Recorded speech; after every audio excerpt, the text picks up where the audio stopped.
يا أيتها النفس المطمئنة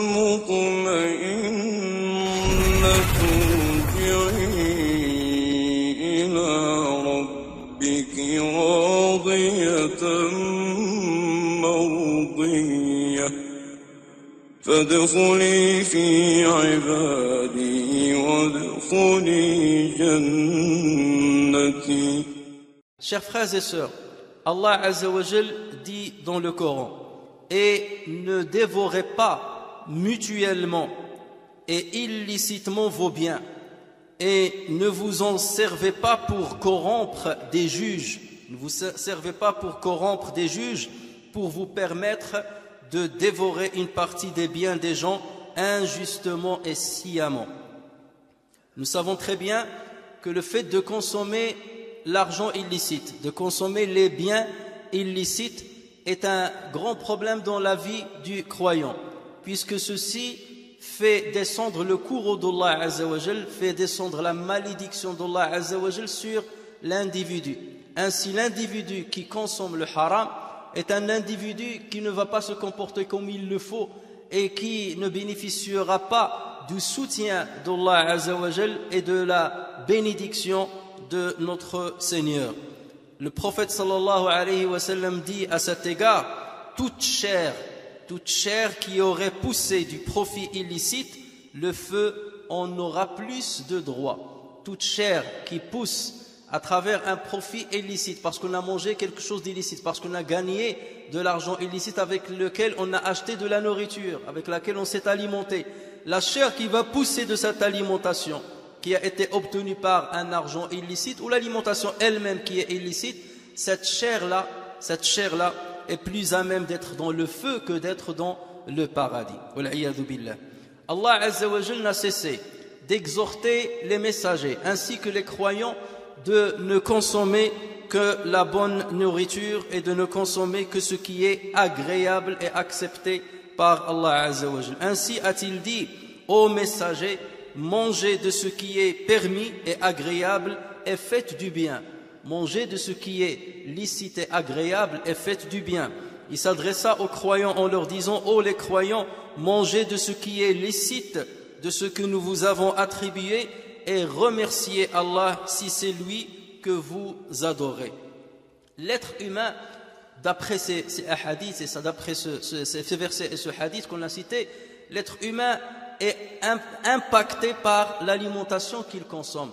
Lorsqu'il consomme du halal et lorsqu'il gagne du halal, ceci va avoir un bel impact sur son comportement, sur sa vertu, ainsi que sur l'éducation de ses enfants.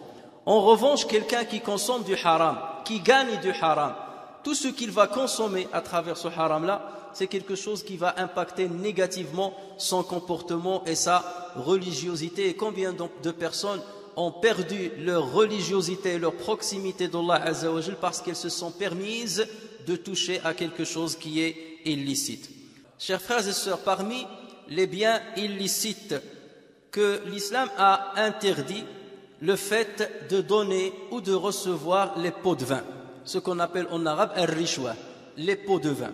Cet argent qu'on donne pour parvenir à ce qui n'est pas de notre droit ou pour repousser un mal quelconque. Mais on va détailler bien entendu les différentes catégories des pots de vin. Allah Azza wa Jal parle dans le Coran de al-rishwa d'une manière indirecte lorsqu'il nous a fait part de cette pratique chez certaines communautés qu'Allah Azza wa Jal a maudit. Allah Azza wa Jal dit à ce propos: et tu verras beaucoup d'entre eux se précipiter vers le péché et l'iniquité et manger des gains illicites. C'est suht, il l'appelle as-suht, manger des gains illicites, comme est mauvais ce qu'ils œuvrent, comme est mauvais ce qu'ils œuvrent. As-suht, donc c'est l'argent illicite. Et pourquoi en arabe on l'appelle suht? Parce qu'il abolit les hasanat, parce qu'il fait disparaître les hasanat. Yashatu ta'at, il fait disparaître et il dissipe les bienfaits et les hasanat qu'on a pu accumuler et thésauriser. Et parmi l'argent illicite, il y a bien entendu les pots de vin, le versement ou l'acquisition des pots de vin. Et ça représente une vraie maladie dans les sociétés actuelles, que ce soit des sociétés musulmanes ou pas d'ailleurs. La corruption, on la voit même au plus haut niveau de l'État, même chez les plus grands responsables de l'État. Et ceci concerne aussi bien les pays musulmans que les pays non musulmans. C'est dire qu'il s'agit d'un grand fléau international qui ronge les sociétés de l'intérieur. Avec les pots de vin, les menteurs et les voleurs réussissent. Et avec les pots de vin, les hommes honorables perdent et faillissent à leurs devoirs et à leurs droits. Al-Rishwa, les pots de vin, est un signe d'un manquement religieux, est un signe d'une fragilité de la foi en Allah tabaraka wa ta'ala, et un signe de la fragilité de la confiance qu'on doit avoir envers notre Seigneur, puisqu'on essaie d'acquérir un bien qui n'est pas de notre droit à travers de l'argent. On essaie de s'enrichir en donnant des pots de vin. On essaie d'acquérir ce qui est injuste pour nous. Donc ceci montre bien qu'on ne fait pas confiance à Allah Azza wa Jal, qu'on ne place pas confiance à Allah Azza wa Jal, et qu'on n'est pas certain que Allah Azza wa Jal pourvoit nos besoins et que Allah Azza wa Jal nous a garanti notre rizq. C'est quoi? Qu'est-ce que les pots de vin? Quelles sont ces différentes catégories? Que dit l'islam sur les pots de vin? Quelle est la punition qu'Allah Azza wa Jalla a prêtée sur ceux qui s'adonnent à ce genre de pratique? C'est ce que nous essaierons de voir dans ce qui reste de ce prêche. Chers frères et sœurs, Rishwa, la définition du pot de vin, c'est tout ce que nous donnons, que ce soit matériel ou moral ou n'importe quel moyen, tout ce que nous donnons à quelqu'un qui a une responsabilité ou à quelqu'un afin qu'il nous réalise quelque chose que nous ne méritons pas, ou afin de faire du mal à quelqu'un, afin de commettre une injustice, ou afin de parvenir à une responsabilité qu'on ne mérite pas, ou une responsabilité, parvenir à cette responsabilité à travers, non pas à travers le moyen légal. Supposons par exemple pour parvenir à un travail, il faut que tu passes un examen ou il faut que tu t'engages dans un concours. Et ceux qui réussissent le concours peuvent pourvoir à ce poste-là. Et toi, tu donnes de l'argent afin de ne pas passer par l'examen ou afin qu'on trompe les uns et les autres et on dit c'est toi qui as réussi l'examen alors que ce n'est pas toi forcément qui l'as réussi. Donc c'est le fait de parvenir à un avantage que tu ne mérites pas ou parvenir à un avantage sans pour autant s'engager dans le moyen légal pour y parvenir, ou le fait de donner de l'argent afin de commettre une injustice envers une tierce personne. Telle est la définition de Rishwa.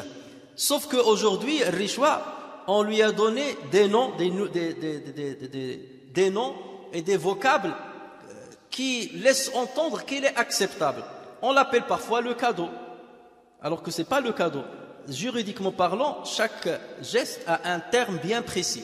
Lorsqu'on dit rishwa, donc on est dans le contexte du haram. Soit chez les deux côtés, celui qui a donné, celui qui a reçu, soit c'est chez un des deux. Mais lorsqu'on dit cadeau, théoriquement, le cadeau c'est quelque chose qui est acceptable.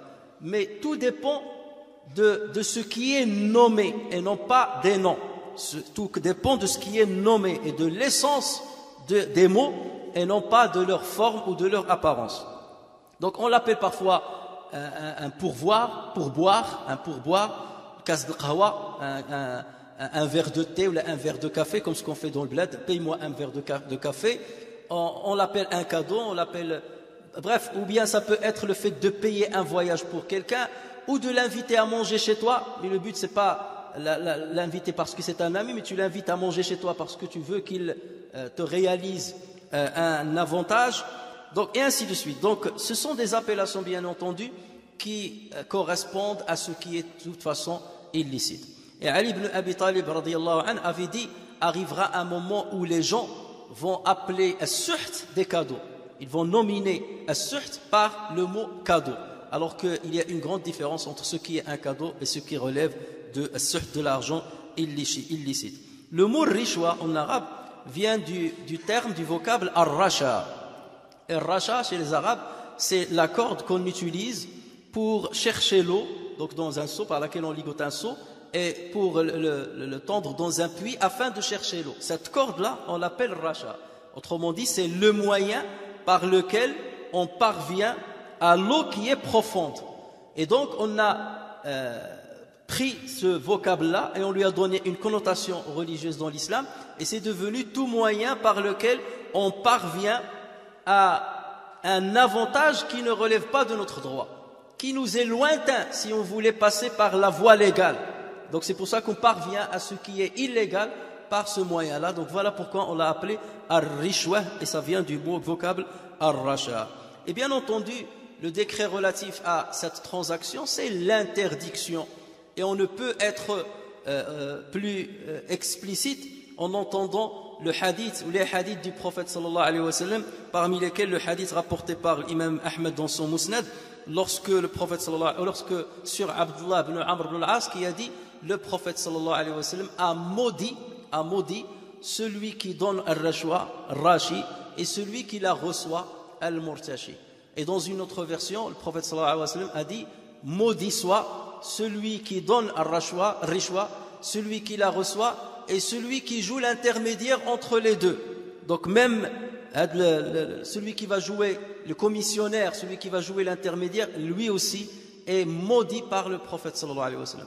Et la définition de la malédiction de Dieu ou de la malédiction du prophète sallallahu alayhi wa sallam, c'est l'éloignement de la miséricorde d'Allah azza wa jalla. Ça veut dire, le prophète sallallahu alayhi wa sallam est en train de dire, il est écarté et il est éloigné de la miséricorde de Dieu, celui qui donne le rishwa et celui qui la reçoit et celui qui joue l'intermédiaire entre les deux. Donc on ne peut être plus clair avec ces deux hadiths. Donc chers frères, nous devons savoir que le rishwa est un péché très grave. D'ailleurs l'imam Dhahabi l'a considéré dans son livre le Kaba'ir parmi les graves péchés. Il l'a mis dans le rang 33e, entre le 30 et 33e rang, parmi les grands péchés que peuvent commettre un musulman. Al-Bukhari rapporte sur Abu Humayd Sa'idi qu'il a dit, le prophète sallallahu alayhi wa sallam a mandaté un homme qui s'appelle Ibn al-Latbiyah. Il l'a mandaté pour ramasser zakat de la tribu de Banu Sulaym.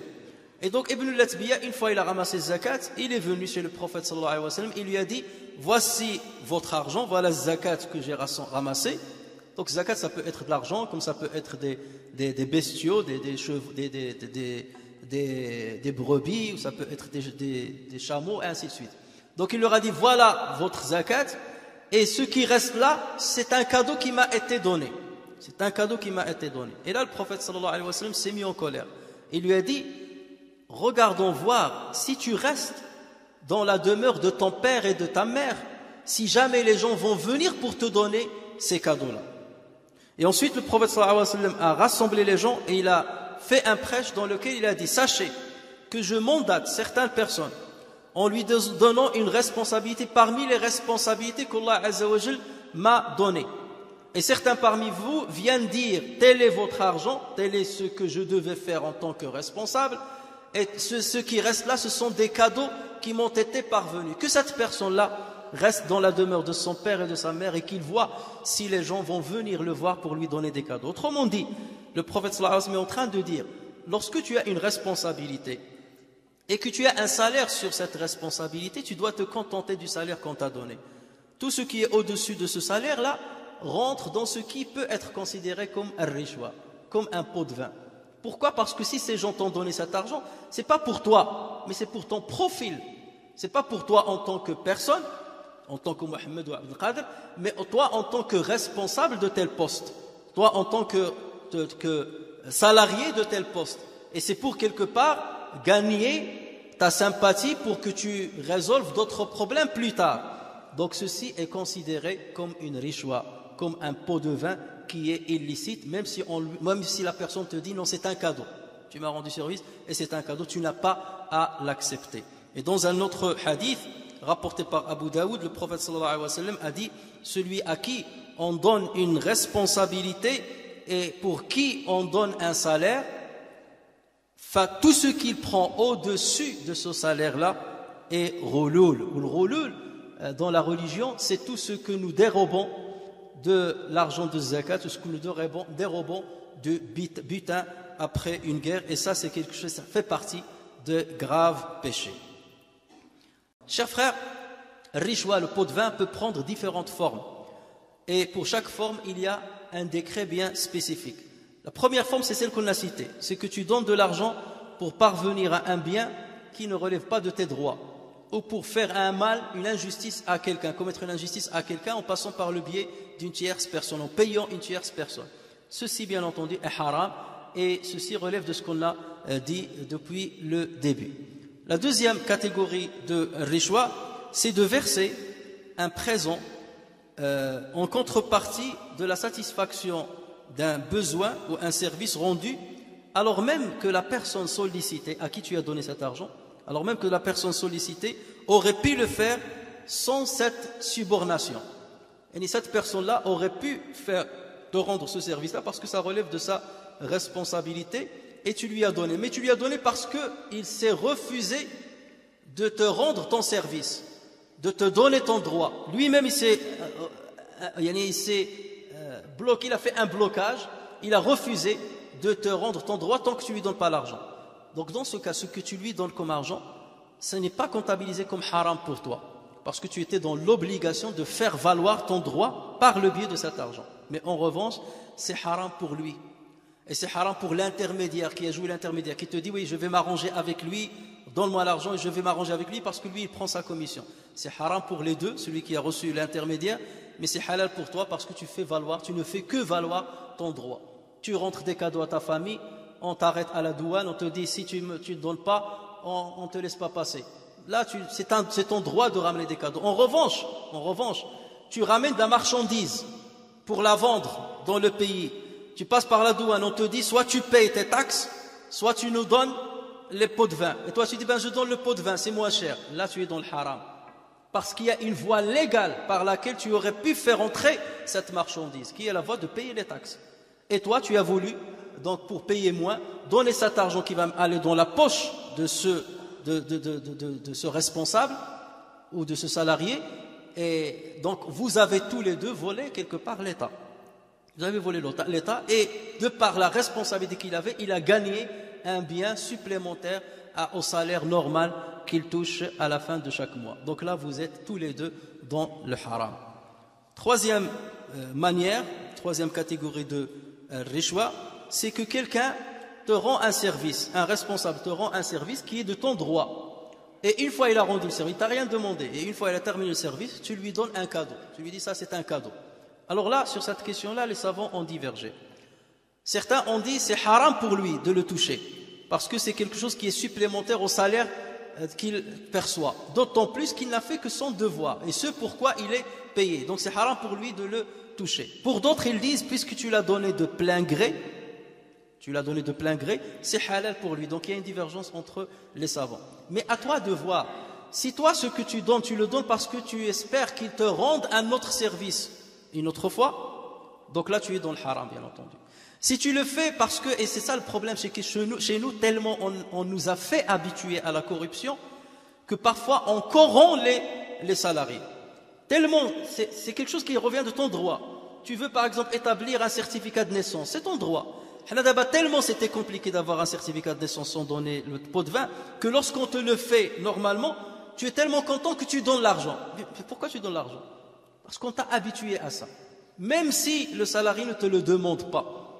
Donc voilà pourquoi nous aussi, nous ne devons pas encourager d'une manière indirecte cette corruption au sein de nos sociétés. Et on n'a pas à donner plus que ce que mérite quelqu'un qui ne fait que ce qu'il a le devoir de faire de par sa responsabilité. Donc voilà pourquoi les savants ont divergé sur ce point-là. Et la quatrième forme de transaction, c'est le fait de donner un cadeau à quelqu'un, tout simplement parce que tu l'aimes, parce que tu as une amitié avec lui, parce que tu veux renforcer les liens d'amitié avec lui, de fraternité. Dans ce cas, c'est considéré comme un cadeau et non pas un pot de vin. Puisque tu n'attends rien de lui, puisque tu ne lui donnes pas ça pour saisir un avantage, tu le fais par amour. Et le prophète sallallahu alayhi wa sallam a dit à cet égard, donnez-vous mutuellement des cadeaux, vous serez plus à même de vous aimer plus entre vous. Donc c'est un moyen de gagner la sympathie et la fraternité de ton frère. Donc sur ce point-là, il n'y a pas de problème. Donc, chers frères et sœurs, Richwa, les pots de vin, est une maladie très grave, très répandue, un vrai fléau qui touche tous les pays. Et non seulement il touche les individus à une petite échelle, mais il commence à toucher des responsables qui ont des postes très, très importants. Et on ne cesse d'entendre ça et là des faits divers sur des hommes politiques et ainsi de suite qui sont parvenus à certains postes, à certaines responsabilités à travers les pots de vin. Et il y a maintenant, on voit l'art et la manière de faire passer des pots de vin sous différentes formes. Mais tout ceci rentre bien entendu dans suht et dans ce qui est interdit. L'imam al-Bukhari dans son Mu'allaqat apporte un hadith qui a été rapporté avec une chaîne de transmission chez d'autres narrateurs, dans lequel il est dit que Omar ibn Abdul Aziz radiyallahu anhu, un jour il a espéré manger des pommes et il n'en avait pas chez lui et il n'avait pas l'argent pour les acheter. Et une fois sorti de chez lui, il y a des enfants qui l'ont accueilli avec un plateau dans lequel il y avait des pommes. Et Omar ibn Abdul Aziz a pris une pomme, il l'a sentie et ensuite il l'a remis dans le récipient. Et on lui a dit, mais pourquoi tu l'as remise? Tu aurais pu la manger. Il a dit, non, je n'ai pas besoin de cette pomme. Et on lui a dit, mais le prophète sallallahu alayhi wa sallam, Abu Bakr et Omar acceptaient le cadeau. Pourquoi tu ne l'accepterais pas? Et regardez ce qu'il a répondu, et ceci montre son scrupule. Il a dit, c'était un cadeau pour eux, mais pour ceux qui sont venus après eux, c'est de l'argent illicite. C'est de l'argent illicite. Normalement, dans le décret religieux, s'il avait mangé la pomme, il n'a pas commis de tort. Parce que c'est un cadeau qu'on lui a donné, parce qu'on l'aime bien, parce que c'est un gouverneur juste, et on ne l'a pas corrompu, on n'a pas essayé de le corrompre, on lui a donné un cadeau comme on aurait pu le donner même à un pauvre, même à un mendiant. Raison de plus de le donner au émir des mu'minines qui espère manger une pomme. Mais c'est le scrupule, c'est pour mettre la barre haute dans la société musulmane afin qu'il n'y ait pas une tentative de corruption. Malheureusement, la corruption aujourd'hui sévit dans les sociétés et encore plus dans nos sociétés musulmanes malheureusement, et c'est pour cela qu'on voit que les représentants des peuples sont des gens corrompus. Parfois on a des représentants qui savent ni lire ni écrire, qui sont absents des cercles où ils doivent défendre les intérêts des citoyens, tout ça parce qu'ils sont parvenus à des responsabilités qu'ils ne méritent pas et parce qu'ils ont trouvé des gens qui les ont encouragés à parvenir à cette responsabilité. Donc la responsabilité devant Allah Azza wa Jalla est celle de ces élus et celle de ceux qui les ont aidés pour parvenir à ces postes-là, parce que si tout le monde était honnête, ce genre de profil, on ne le verra plus dans nos parlements, dans les gouverneurs, ainsi de suite, puisque le peuple sont honnêtes. Mais parce qu'il y a des individus dans le peuple qui sont corrompus ou qui se laissent tenter par la corruption, qu'on met à notre tête des gens qui sont corrompus et que la société tout entière se déséquilibre. Donc nous sommes quelque part responsables de la médiocrité de la gouvernance chez nous. Nous sommes quelque part d'une manière directe ou indirecte responsables de cette médiocrité. Voilà pourquoi nous devons craindre Allah Azza wa Jal pour tout ce que nous faisons au niveau de cet argent, comment on le gagne, comment on le dépense, pour qui on le dépense et quelle est la raison pour laquelle on le dépense.